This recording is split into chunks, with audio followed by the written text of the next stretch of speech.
Mesdames, Messieurs, bonsoir à toutes et à tous. Soyez les bienvenus dans cette nouvelle émission en direct depuis le plateau de la Web TV Lorena qui nous accueille pour un programme utile, important et que nous allons pouvoir vivre avec nos prestigieux invités. Ils sont là, que je vous présenterai dans quelques instants.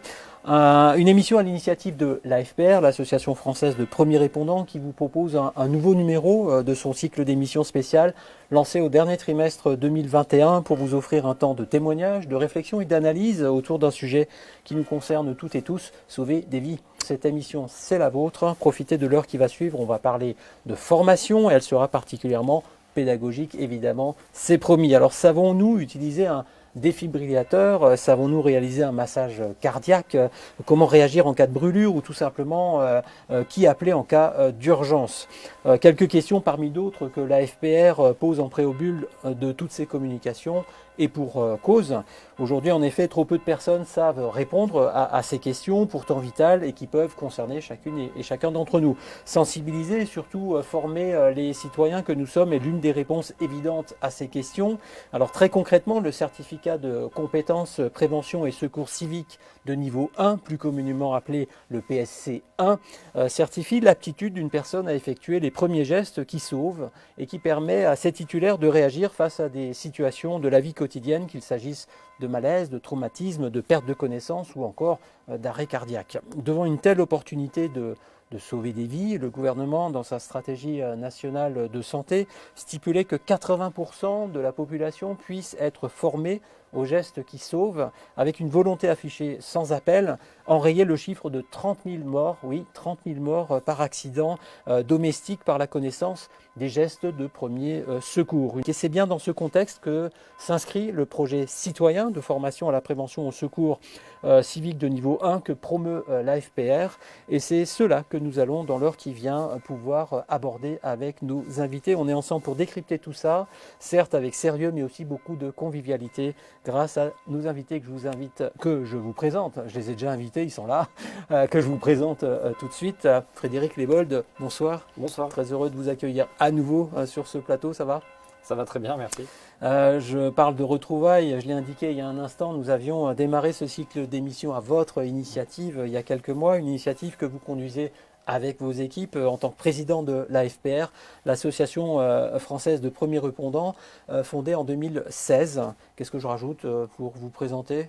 C'est une entrée en matière qui vous convient ? C'est déjà très bien, très content d'être présent pour cette deuxième émission et pour parler d'un autre, après avoir parlé des étapes de la chaîne de survie, parler maintenant du projet citoyen. On est très content d'être là aujourd'hui. On va faire ça, on est très content de vous avoir avec nous évidemment. Pierre Quérer, bonsoir, soyez le bienvenu. Bonsoir. Tout va bien ?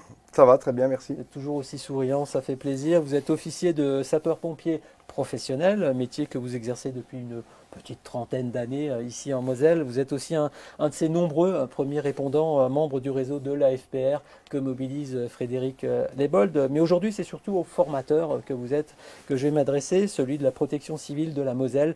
Et je vais vous poser évidemment beaucoup de questions sur le parcours que j'ai évoqué en introduction. J'espère que j'oublie rien dans la présentation. Tout à fait. Yvon Corbier, bonsoir cher monsieur, heureux de faire Bonsoir. votre connaissance, soyez le bienvenu. Tout va bien ? Bonsoir, très bien, très bien. Vous êtes cher monsieur formateur au sein de l'UNAS, l'Union nationale des associations de secouristes et sauveteurs. Vous œuvrez ici en Moselle, plus exactement à Metz. Quelques mots complémentaires pour faire mieux connaissance ? Oui, alors donc effectivement, on a nos locaux sur Metz, au Technopôle, mais on fait des formations sur tout le département de la Moselle et aussi sur l'Alsace et la Meuse. Merci pour cette présentation de l'UNAS. Je vous présente notre dernière invitée. Bonjour Sabrina Funk. Bonjour. Soyez la bienvenue. Comment allez-vous ? Ça va, merci. Vous avez l'air. Sabrina Funk, je viens de présenter les profs. Il nous fallait une élève et c'est vous. Nous serons en effet très friands de votre témoignage qui racontera la formation dont vous avez bénéficié dans le cadre de ce projet citoyen qui a fait de vous aussi un premier répondant, plutôt une première répondante. Combien de premiers répondants dans votre réseau en ce printemps 2022, sachant que maintenant vous avez dépassé les frontières de la Moselle ? C'est ça, donc on est sur la Moselle et sur la Marne. On a dépassé les 3000 premiers répondants d'inscrits sur notre application depuis quelques semaines. Est-ce qu'on sait estimer le nombre de vies que vous avez pu sauver grâce à l'intervention de ces premiers répondants depuis 2018 ? Alors, il y a les premiers répondants ont réalisé déjà plus de 500 interventions qui ont permis de faire des gestes de premier secours, alors qui ne sont pas forcément que du massage cardiaque. Des fois, sur le premier appel, on va penser que c'est un arrêt cardiaque, mais finalement, c'est une personne inconsciente, c'est juste un malaise vagal, etc. Donc, ils vont faire les gestes de premier secours jusqu'à l'arrivée des pompiers. Et on a permis le transport vivant d'une quarantaine de personnes vers un centre hospitalier pour être pris en charge ensuite dans les unités de soins intensifs et de cardiologie. Frédéric Lebold, est-ce qu'il est facile de recruter des nouveaux premiers répondants et à contrario, est-ce qu'il y a des freins à ce recrutement entre guillemets? Alors, ça se passe facile, pas forcément, sinon on en aurait beaucoup J'imagine, plus. Après, il y a eu évidemment le biais du Covid qui a ralenti, qui a fait peur aux gens aussi d'intervenir, de se dire je vais sur des arrêts cardiaques, je vais toquer à la porte de personnes, j'ai pas de matériel de protection ou pas forcément. Après, là maintenant, alors le Covid n'est pas encore complètement derrière nous, mais l'idée c'est d'avoir un vrai travail de fond, d'aller expliquer aux personnes quels sont, des fois il y a des freins qui vont être des freins d'ordre juridique, de qu'est-ce qui se passe si je fais mal, alors que nous, il y a des lois qui protègent toutes les personnes qui interviennent, les problématiques de téléphone, la géolocalisation, comment ça se marche, comment ça se passe, etc. Et puis derrière se faire connaître, c'est un travail de longue haleine, que la protection civile, l'UNAS, sont des associations qui ont des dizaines d'années d'existence et les gens les connaissent. La FPR, on n'a que quelques années d'existence, donc il y a un vrai travail de fond au niveau, en partenariat avec les collectivités, avec les institutions partenaires pour encourager un maximum de monde à devenir premier répondant. Et on est aussi présent ce soir pour parler de la FPR auprès de notre public. Pierre Quérer, justement sur ce point du recrutement, comment les choses évoluent-elles selon vous? Est-ce qu'on est au rendez-vous citoyen? Alors les textes sont là. Le rendez-vous citoyen, on n'y est pas encore. La volonté, vous l'avez évoqué dans vos avant-propos, la volonté de former 80% de la population, c'est ambitieux. On n'y est pas encore. Néanmoins, on se rend compte que depuis une trentaine d'années, on forme de plus en plus de personnes. Mais pas encore assez, puisque l'idéal serait d'avoir un secouriste sur chaque théâtre d'accident. Une question d'engagement. Dans le propos, j'entends un petit peu qu'on a peut-être un manque de vocation citoyenne aussi, ou pas? C'est peut-être un peu provocateur. Alors, manque de vocation citoyenne, manque de citoyenneté, peut-être un besoin d'assistanat aussi du public. Et comme le dit Frédéric, c'est de plus en plus difficile de recruter des secouristes. Yvon Corbier, est-ce que vous avez le sentiment de former d'abord des élèves ou d'abord des citoyens quand des personnes viennent vous voir? Alors non, j'aurais plutôt le sentiment de former des citoyens. En fait, c'est des gens... déjà, quand les gens viennent en formation, c'est pas l'esprit élève, professeur devant, c'est pas comme ça que se passe une formation. Je mets des guillemets, bien sûr, à chaque fois que je dis prof ou élève, bien sûr. Et non, c'est plutôt des gens qui sont impliqués parce que... pour plusieurs raisons, soit il y a un problème dans la famille, problème de santé dans la famille, donc ils viennent parce qu'ils ont besoin de savoir comment intervenir le jour où il y a un problème, parce que ils font des activités dans des clubs, dans autre chose, et ils ont besoin aussi peut-être d'intervenir dans ce cadre-là, et tout simplement pour être utile, pour pouvoir rendre service aux autres. Donc on voit quand même que tous les gens qu'on voit en formation, c'est des gens qui sont motivés, qui viennent, ils ne sont pas là par hasard, ils viennent vraiment parce qu'ils ont envie d'apprendre, ils ont envie de savoir. Et la typologie des publics, c'est ça, c'est ce que vous venez de dire? Alors la typologie, oui, c'est vraiment varié, on a toutes les classes d'âge, on forme on forme des salariés dans le cadre du SST, le secourisme du travail, mais on forme aussi des gens en PSC1 en entreprise, et on a des moins jeunes, des beaucoup plus jeunes dans le cadre... les gens qui font leur activité en service civique, par exemple. On forme beaucoup de jeunes du service civique. Et on voit même une population de retraités qui vient se faire former. Alors, souvent, leur motivation, c'est, ils font partie d'associations aussi. Donc, ils ont eu des soucis et ils veulent savoir comment réagir. Ou simplement, ils gardent souvent leurs petits-enfants et ils veulent savoir quoi faire s'il y a un problème. Autant de femmes que d'hommes? Pratiquement. Il y a peut-être un peu plus de dames. Très bien. Un peu. Voilà. À bon entendeur. Frédéric Lebold, on peut dire que votre engagement semble sans limite. Vous avez également lancé il y a quelques mois une nouvelle initiative, sans doute pour beaucoup plus d'efficacité encore dans la prévention et l'intervention. Ça s'appelle GeoCœur. De quoi s'agit-il exactement? En fait, GeoCœur, c'est un panneau connecté qui s'installe au-dessus des défibrillateurs et qui va se déclencher au même titre qu'on va déclencher les premiers répondants. il va se mettre en route, il y a un haut-parleur, un gyrophare, et qui va dire arrêt cardiaque à proximité, on a besoin du défibrillateur, flasher le QR code pour connaître l'adresse. L'idée en fait c'est de placer ces panneaux au-dessus des défibrillateurs dans des lieux de passage.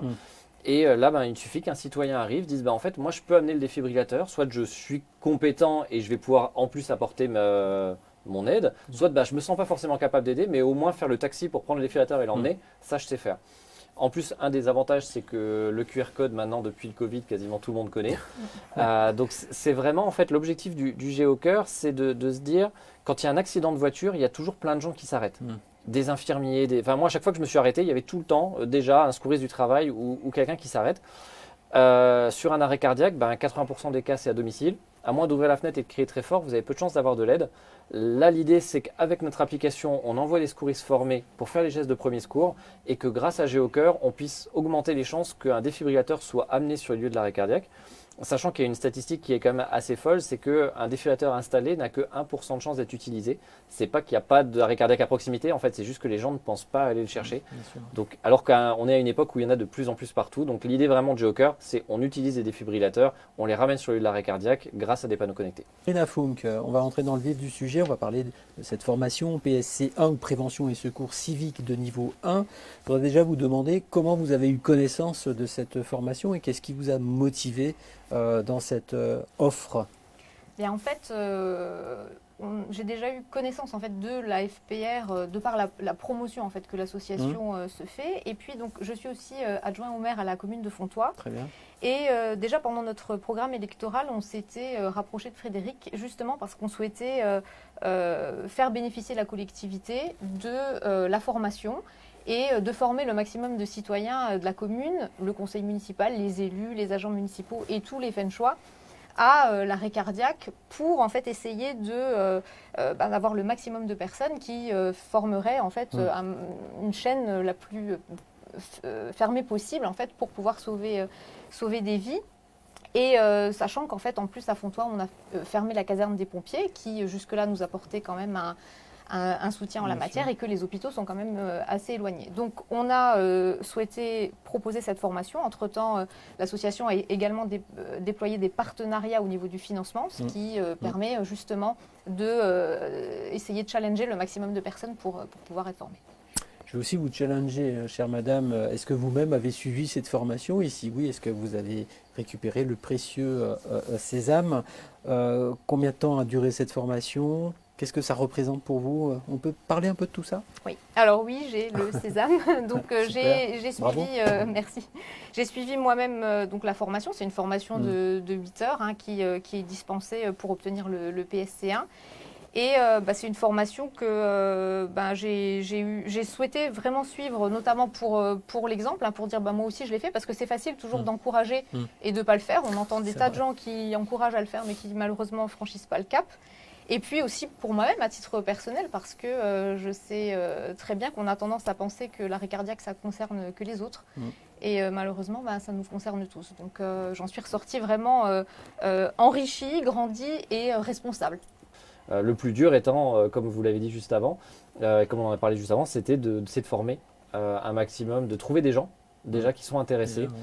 C'est un vrai travail de porte à porte en fait, d'aller voir les associations, d'aller voir des bénévoles, des élus, des employés de mairie et autres, des jeunes retraités, de se dire formez-vous, déjà vous saurez intervenir s'il se passe quelque chose dans votre entourage, mais en plus, vous avez la possibilité d'aller sauver la vie de votre voisin, ça vous prend quelques minutes, c'est entre guillemets, c'est facile à dire, mais c'est juste appuyer sur la poitrine pendant quelques minutes, sauf que ça peut tout changer, et on l'a vu lors de précédents webinaires, ça change tout, parce que vous pouvez sauver une vie et avoir quelqu'un qui devient qui revient en parfaite santé suite à son arrêt cardiaque. Mais pour ça, il faut avoir des gens qui s'investissent et qui deviennent citoyens.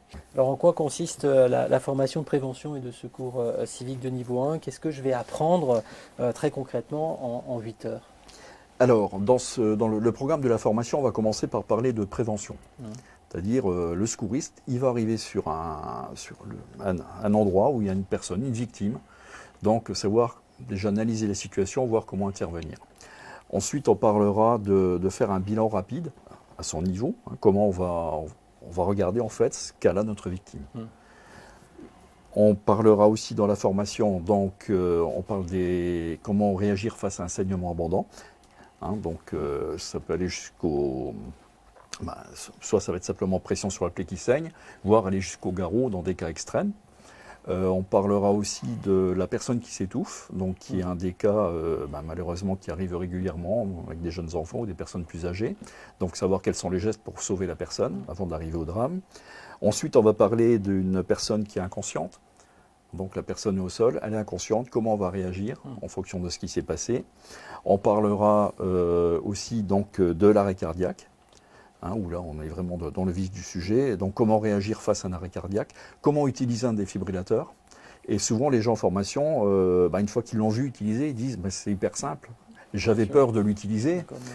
Et ils se rendent compte que, à la limite, le plus difficile, c'est d'appuyer sur on quand il faut appuyer sur on pour le mettre en route. Et après, le défibrillateur vous dit tout. Donc, ensuite, on parlera aussi des brûlures, un petit peu de traumatologie, fractures. Et après, comment traiter des petites plaies. C'est quand même beaucoup de sujets. Est-ce qu'il y a des sujets prioritaires, selon vous? Alors, tout est important, bien sûr, mais bon. Ouais, ce qui va être prioritaire, ça va être surtout ce qui va mettre rapidement en péril la vie de notre victime. Donc, on va parler du saignement, l'étouffement, l'arrêt cardiaque, où là, il faut agir très vite. Des fois même, dans les 2 premiers cas, avant d'appeler les secours. Et là, on fait des exercices très concrètement. Exactement. Voilà. Et donc, chaque élève va pratiquer. Voilà, une fois qu'on a vu tout ça en théorie, en fait, on fait ce que nous on appelle dans notre jargon des cas concrets, c'est-à-dire que la personne va sortir de la salle où on fait la formation, on lui prépare un petit scénario, elle arrive et elle va agir sur ce qu'elle va voir. Donc ça permet de réviser tout ce qui a été appris. Ça permet à l'ensemble des personnes éventuellement de revoir les gestes. C'est une situation apprenante pour tout le monde. Tout à fait. Évidemment. Et ensuite, on fait un petit débrief avec la personne qui a joué le rôle du secouriste et avec les autres pour savoir comment ils ont vécu ça et surtout pour dédramatiser la chose et ils se rendent compte qu'en fait, c'est beaucoup moins compliqué que ce qu'ils pensaient au départ. Quel est le rythme pédagogique? On fait tout ça en une seule séance? C'est une journée de 7-8 heures ou vous le faites en plusieurs séquences? Comment ça marche? Alors nous on le fait souvent sur une journée, plutôt une journée complète, donc 7 heures de formation pour le PSC1, plus le temps de pause, on arrive à 8 heures. Mais ça se passe bien, je veux dire le programme en fait n'est pas trop chargé parce que le secourisme ça s'est pas mal simplifié ces dernières années. Je veux dire on reste vraiment que sur les gestes essentiels. Tout ce qui n'est pas vraiment essentiel, on laisse ça aux professionnels. Là, ce qu'il faut, c'est que le secouriste soit à la portée de tout le monde. Et on prouve aux gens qu'en fait, on peut être très efficace, qu'on n'a pas besoin d'avoir une trousse de secours avec soi. Juste nos mains, ce qu'on a sur nous, souvent, c'est largement suffisant pour sauver une vie. Sabrina Funk, quels ont été vos principaux apprentissages pendant ce parcours? Je me retrouve beaucoup dans ce qui vient d'être dit. En fait, c'est très surprenant parce qu'on se dit mais qu'est-ce qu'on va bien pouvoir apprendre? Parce que PSC1, finalement, on ne sait pas trop. Et on se rend compte que ça balaye tout un ensemble de gestes auxquels on est confronté au quotidien. Les brûlures, les plaies, etc. On a tous vécu ça, mais on ne sait pas forcément comment agir. On l'a vécu aussi à différents types de gravité aussi. Donc on apprend des tas de choses à faire sur les personnes conscientes et puis après sur les personnes qui sont inconscientes, donc qu'elles aient fait un malaise ou qu'elles aient fait un arrêt cardiaque. Moi, avant d'aller à la formation, je ne savais pas, je me disais si une personne est inconsciente, je ne sais même pas savoir si c'est un arrêt cardiaque ou si elle a fait un malaise et qu'elle est tombée, qu'elle continue à respirer. Donc il y a plein d'astuces et puis le partage aussi l'apport des connaissances et des expériences des formateurs. C'est tellement enrichissant et en fait on se dit mais il y a vraiment des gens qui sont capables de transmettre ça. Il ne faut pas hésiter quand même à apprendre tout ce savoir. Enrichissant et rassurant. Je ne sais pas, quand on entend M. Corbier, ça rassure. Rien que la voix qu'il a pour... oui, c'est vrai. Je trouve, enfin je ne sais pas, ça me l'a fait là tout de suite. Il a l'expérience et les compétences pour pouvoir transmettre justement et nous fournir en tout cas, nous donner les cartes, les clés pour nous-mêmes agir le cas échéant. Vous avez eu des difficultés, des appréhensions quand même pendant ce parcours? Je dirais pas des difficultés, mais c'est plutôt le fait de devoir tout appréhender. Il y a beaucoup de gestes qui sont expliqués et d'un coup on se dit mais est-ce qu'on va réussir à tout ingurgiter et se rappeler de tout? Et le formateur nous disait, mais en fait, déjà en situation, vous arriverez sans doute à réagir. Et dans tous les cas, vu que vous avez vécu cette formation, vous savez de toute façon plus que les autres. Et donc ça, c'est quand même très rassurant. de le savoir. Vous vous sentez armé là pour intervenir? Il y a un cas qui se présente. Je sais pas, mais vous y avez été confronté déjà? Non, j'ai pas encore été confrontée. Je suis pas pressée non plus que ça arrive, sûr, mais j'hésiterai pas à intervenir s'il fallait intervenir. Je sais que la formation elle a été complète. Elle nous a vraiment, elle m'a apporté beaucoup. Après, il y a toujours un peu d'appréhension. J'imagine que c'est légitime si on est confronté à un cas concret. En même temps, si ça se passe, vous n'allez pas y réfléchir, Non. vous allez intervenir. C'est ça. Donc vous êtes armé. Je suis armée. Ma question va vous paraître sans doute un peu naïve, mais c'est pas grave, je me lance. Pourquoi est-ce qu'il est important de se former à la prévention et au secours civique? Alors, le sujet a été évoqué. D'une part, c'est une formation qui ne dure qu'une journée, 7 heures. Donc 7 heures, ça correspond à une journée de travail. Il y a bien longtemps, c'était ces formations qui duraient 35 à 40 heures. Le temps a été réduit, mon collègue l'a évoqué. Aujourd'hui, on est sur une formation d'une journée, donc en 2 séances, 2 après-midi, 2 soirées, une journée complète, peu importe. L'objectif, c'est de former un maximum de citoyens. Voilà, donc il faut vraiment qu'on arrive à déployer ce volume de citoyens formés en PSC. Comment on fait pour accélérer le rythme, pour augmenter le nombre de personnes formées? On a parlé des 80% de la population en début d'émission. Il y a à peu près 20% de la population, j'ai noté ça, en mesure d'intervenir dans les règles de l'art. Hein, je mets des guillemets, c'est très loin de ces 80%. On est tellement moins bon que notre voisin allemand. C'est un exemple que je prends, j'ai regardé, et c'est notre voisin, vous avez sans doute des relations d'ailleurs avec eux. Comment on fait pour accélérer? Alors comment on fait pour accélérer? On travaille sur plusieurs axes. D'une part les textes législatifs, avec de l'obligation de se former. Vous avez évoqué la circulaire du 2 octobre 2018, il y en a d'autres, ça a démarré il y a une vingtaine d'années avec la loi de modernisation de la sécurité civile. Donc on travaille sur ces axes législatifs d'avoir une volonté de former beaucoup plus de monde. On travaille avec l'éducation nationale pour intégrer la formation de secourisme PSC1 au niveau des classes de 4e. On travaille également depuis les attentats de 2015 sur un développement d'une formation de masse des gestes qui sauvent. On travaille aussi sur l'interassociatif, donc avoir vraiment un maillage territorial complet, je l'ai évoqué sur la force de sécurité civile interassociative avec les différents partenaires, et puis on travaille avec tous les acteurs. Donc là on évoque les associations agréées de sécurité civile, mais également donc les sapeurs-pompiers, et puis les autres partenaires tels que l'éducation nationale, la police, l'armée et les grands organismes nationaux qui font également de la formation secourisme. Yvon Cormier, est-ce qu'il y a dans votre approche pédagogique une manière de traiter la dimension psychologique des situations? Il n'y a pas que la technique d'intervention, il y a aussi tout l'environnement qu'il faut savoir appréhender, évidemment, enfin j'imagine. Tout à fait. En fait, il est important que, au début de formation, de bien expliquer le rôle de chacun, là où son rôle commence, là où son rôle s'arrête. Parce qu'ils vont quand même être dans des situations assez anxiogènes, forcément. Et on essaye de dédramatiser cette idée qu'ils ont au départ, mais est-ce que je saurais faire, c'est ce que vous disiez tout à l'heure, est-ce que je vais être capable de faire le bon geste, est-ce que je vais me rappeler de ce qu'il faut faire, et c'est là où c'est important justement de les mettre en confiance et de leur dire, mais comme vous disiez à juste titre tout à l'heure, vous avez appris le geste, donc faites pour le mieux, mais faites. C'est ça qui va être important. Savoir gérer les situations de stress extrême.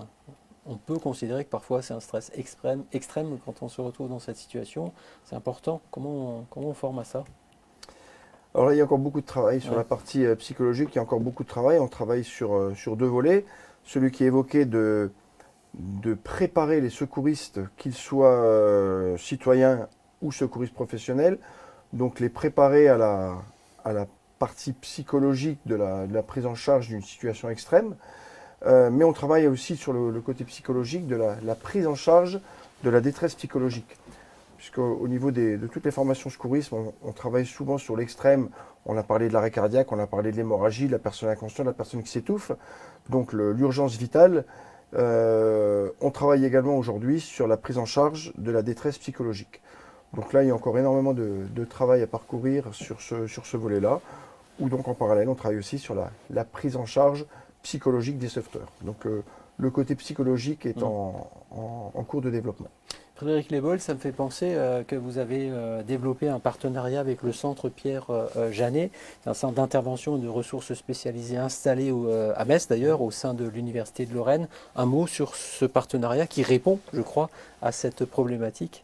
En fait, c'est venu de l'expérience où effectivement, arriver sur un arrêt cardiaque, sur une détresse, c'est pas forcément évident, c'est pas le métier de chacun, que ce soit des secouristes du travail, etc., ou des PSC1, des citoyens, ou même des infirmiers ou n'importe qui, arrive sur une situation qui peut être particulière, de par la situation en elle-même, de par l'entourage. Et donc, nous, on avait vraiment la volonté de se dire il faut qu'on prenne en charge, parce qu'un pompier qui intervient sur une situation difficile, il peut en parler dans l'ambulance avec ses collègues, etc. Il va pouvoir débriefer avec d'autres personnes. Par contre, le citoyen, ou n'importe qui, l'infirmier, il va rentrer chez lui et puis il aura ça sur le dos. Et puis, il n'aura personne à qui en parler. Donc, c'est pour ça que dès le début de la FPR, on a mis en place une ligne d'astreinte, en fait, où dès qu'une personne intervient dans les 24 heures, on l'appelle pour savoir si tout s'est bien passé, pour débriefer. Au besoin, on peut encore l'appeler sur 24, 48 heures après, ou même une semaine si besoin, pour en parler. Et si la personne se sent un petit peu encore stressée, traumatisée, etc., on a mis en place, donc avec le centre Pierre Janet, le centre de psychologie universitaire, la possibilité d'envoyer des premiers répondants pour voir une consultation psychologue. En fait, on a la chance, c'est que un réseau sur l'ensemble du territoire mosellan de psychologues spécialisés en psychotrauma. Donc l'intérêt, c'est vraiment de pouvoir débriefer très vite un premier répondant qui aurait besoin sur une situation compliquée. Alors je vous avoue que là, ça fait de 3 ans maintenant que l'application est en route et on n'a jamais eu le cas en fait. On a toujours réussi, on a eu des interventions difficiles, mais finalement les personnes qui appellent la ligne d'astreinte suffit à débloquer la situation sans avoir à passer par le besoin de psychologie. Ce qui au fond est une plutôt bonne nouvelle. Tout à fait. Sabrina Funk, finalement cet engagement, cette formation, mais qui traduit votre engagement, qu'est-ce que ça change dans vos relations personnelles autour de vous, en famille, entre amis, mais aussi sur le plan professionnel? On vous regarde peut-être différemment ou sinon? Oui et non. En fait, je ne vais pas vous dire je me lève le matin différemment, ce serait mentir aussi. Mais c'est vrai que en fait, de savoir qu'on dispose maintenant des clés pour réagir, où en fait on est capable d'anticiper des situations ou alors de se dire on voit les choses autrement. Et puis il y a des choses en fait dans le quotidien où je me dis j'aurais fait ça comme ça avant alors que maintenant je sais que c'était pas bien comme j'agissais. Donc ça c'est quand même très important. Et puis ça responsabilise quelque part parce qu'on se dit maintenant peut-être qu'à tout moment l'appli peut sonner et peut-être que je vais pouvoir potentiellement essayer de sauver une vie. Et donc ça quelque part ça donne psychologiquement un sentiment de responsabilité qui est positif aussi mais qui est bien là. Oui. Et ça donne du sens finalement à l'action qu'on mène individuellement et collectivement. Alors, est-ce que vous êtes une prosélyte? Est-ce que vous répandez la bonne parole autour de vous pour dire formez-vous? Alors, je ne sais pas si je suis prosélyte, mais en tout cas, oui, je le fais. Je disais, de par ma fonction d'élu au sein du conseil municipal, au niveau des fins de choix des agents, etc. Et aussi au niveau de mes amis, de ma famille, etc. En leur disant faites-le, formez-vous, prenez 8 heures et prenez une journée pour le faire parce que ça va vous changer la vie. Et en fait, on pense toujours que les personnes qui nous sont chères, en fait, il ne va rien leur arriver, elles ne vont pas tomber en arrêt cardiaque, etc. Et heureusement, souvent c'est vrai. Mais il suffit d'une fois. Bon, c'est ce que j'allais dire. Vous donc, arrivez à les convaincre? J'essaye. J'essaye, mais je dois dire qu'effectivement, c'est pas toujours évident. Frédéric Lebol, combien coûte, c'est des questions très pragmatiques aussi, combien ça coûte une formation en moyenne, cette formation PSC1? Je parle du prix facial bien sûr, mais aussi du coût complet. Alors, à peu près, des ordres de grandeur. Alors le PSC1 est en moyenne, c'est un coût de 65 € pour les personnes qui viennent voir, qui ont besoin pour un permis, peu importe, pour un brevet d'animateur, etc., qui a besoin de son PSC1. Il va voir l'UNAS, la protection civile ou autre, et on est aux alentours de 65 € en moyenne. Là-dessus, par contre, sur le projet citoyen, c'est là où il y a un vrai travail avec les collectivités et la CPAM qui est partenaire du projet, c'est-à-dire que le citoyen qui s'engage à devenir premier répondant et qui fait sa formation et qui met bien en route sa géolocalisation et qui joue le jeu en fait d'être premier répondant n'a rien à payer en fait sur ses formations. C'est pris en charge. L'objectif, effectivement, c'était qu'on fasse tomber cette barrière financière, de dire la personne, elle est citoyenne, elle a envie de s'engager pour aller sauver la vie de son voisin, et on veut que ça lui coûte rien du tout, juste un petit peu de temps.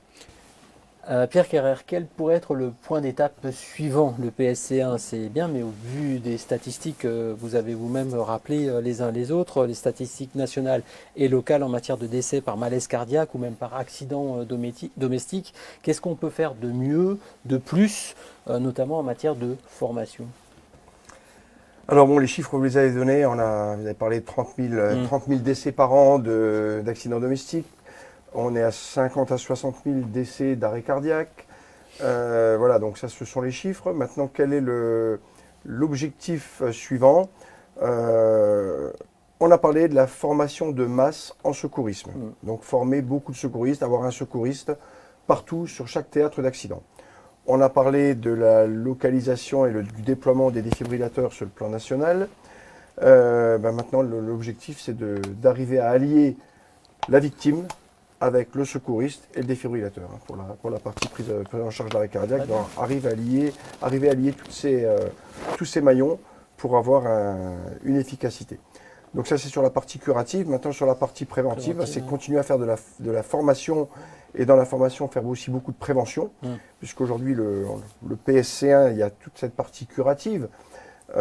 Comment agir sur un arrêt cardiaque, comment agir sur une hémorragie, sur une inconscience, sur un malaise.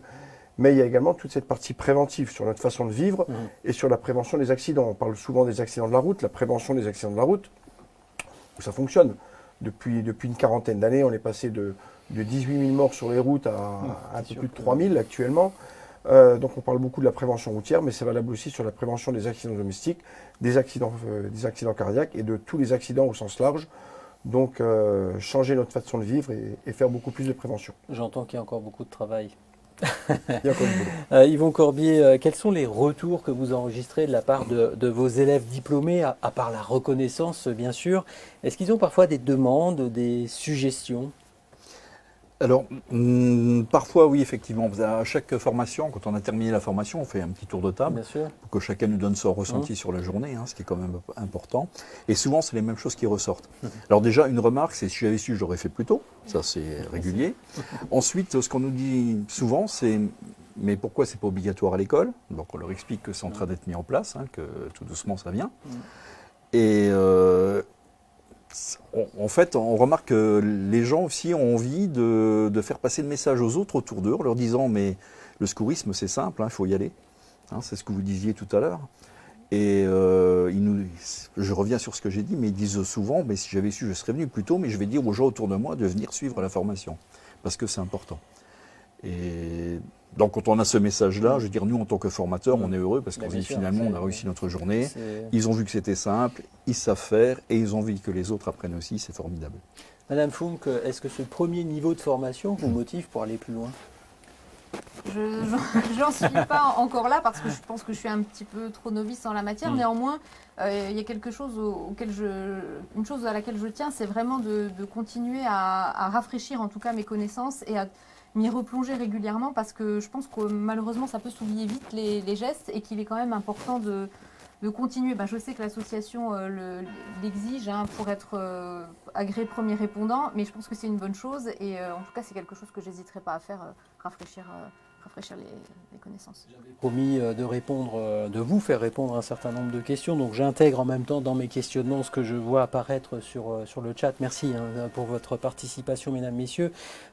Finalement, pour être complet, il faut peut-être préciser un certain nombre de modalités. Je me tourne vers vous, Frédéric Lebold. Comment est-ce qu'on s'inscrit ? Sur quelle plateforme? Quelles sont les démarches particulières? Quelles sont les conditions qu'il faut remplir pour participer à une formation, à une session de formation PSC 1? Alors, plusieurs possibilités. La première... Notez bien, mesdames, messieurs. La première, c'est déjà si la personne, si vous n'êtes pas du tout formé, que vous avez envie de vous former, allez sur le site afprappli.com, donc notre site internet, sur l'onglet Devenir premier répondant, et là vous avez la liste des communautés de communes avec laquelle on travaille, et vous avez un lien vers un formulaire pour vous inscrire, et on vous donnera tous les accès pour vous devenir premier répondant. Deuxième chose, vous êtes formé. Là, c'est encore plus facile. Vous avez juste à télécharger l'application sur les stores, AFPR Appli. Vous vous inscrivez, vous faites une photo de votre diplôme ou en tout cas une preuve de vos compétences. Et je précise qu'une photo de la personne en tenue ne fonctionne pas. On a besoin d'un diplôme. Et ensuite, nous, on vérifie les diplômes et on valide les personnes. Troisième cas de figure, et c'est quelque chose qu'on a lancé début février et qu'on est en train de développer. C'est une plateforme qui s'appelle apprendre-à-sauver-des-vies.com dans un objectif en fait d'être un recensement de toutes les formations de premiers secours de Moselle pour permettre à n'importe qui de trouver facilement la formation la plus proche. Alors, il y a évidemment les formations qu'on fait pour les citoyens, mais aussi des formations qui peuvent être enclenchées par l'UNAS, par la protection civile, par la Croix-Rouge ou d'autres, qui vont inscrire leur place disponible sur les formations pour que chacun puisse trouver la formation la plus proche de chez soi. C'est vrai tout ce qu'il dit? Oui. Tout le parcours s'est très bien passé, facilement, tout s'est bien passé pour vous? Oui, c'est en termes d'organisation, de modalité? L'organisation voilà, c'est simple. est très bonne, même pour ceux qui ne sont pas familiarisés à l'Internet, c'est très intuitif. Et je dois dire aussi que tous les membres de la FPR sont très réactifs. Si on a des questions, ils renvoient aussi des confirmations, ils répondent rapidement, donc il n'y a pas de problème. Vous confirmez. Frédéric ne ment pas. Il est rassuré. Ouais. Un dernier tour de table quand même rapidement, si vous voulez bien. Madame Funk. Bah écoutez, moi c'est quand même continuer à essayer de promouvoir la formation. Vous parliez de prosélytisme, j'en suis pas là, mais je veux quand même insister aussi pour dire que en fait on est tous capables de le faire. On a toujours cette appréhension en pensant que on ne sera pas à la hauteur, qu'il y a des gens dont c'est le métier et qu'il faut leur laisser faire ce qu'ils ont à faire, mais je pense qu'à notre petit niveau, à tous, à chacun en fait d'entre nous, on est capable d'apporter notre pierre à l'édifice, et donc je pense qu'il faut vraiment ne pas avoir peur, penser que on va en ressortir vraiment grandi et que on le fait pour soi-même, mais on le fait surtout pour les autres. Pour les autres, et ça c'est bien sûr. vraiment très important. Je laisse évidemment, vous ne m'en voudrez pas, le mot de la fin à Frédéric Lebold. Vos engagements, vos projets, il y en a beaucoup. Il y en a beaucoup. Alors clairement, le premier, c'est d'arriver à faire de ce projet citoyen un ensemble sur le département avec un premier répondant pour 500 habitants sur l'ensemble du territoire mosellan. Ça, c'est notre objectif et c'est ce qu'on souhaite faire. C'est évidemment faire que apprendre-à-sauver-des-vies.com devienne un site de référence pour faciliter aux utilisateurs la possibilité de se former et de trouver facilement la formation la plus proche de chez soi. Et évidemment le volet GeoCœur dont on a parlé tout à l'heure, avec un déploiement plutôt à l'échelle nationale cette fois-ci de GeoCœur qui permettra, j'en doute pas, de sauver de nombreuses vies. Absolument. Merci infiniment, madame, messieurs, chers panélistes. C'était un plaisir de vous interroger, de vous avoir avec nous sur ce plateau pour sensibiliser nos concitoyens à ce sujet d'importance. Vous pourrez aussi approfondir le sujet et trouver toutes les informations utiles, ça a été dit, je le répète, c'est pédagogique, sur le site internet www.afprappli.com. Et quant à moi, je me réjouis évidemment de vous retrouver bientôt pour d'autres débats, toujours aussi utiles et passionnants. Et s'il vous plaît, continuez de bien prendre soin de vous et de ceux qui vous entourent. À très bientôt. Merci.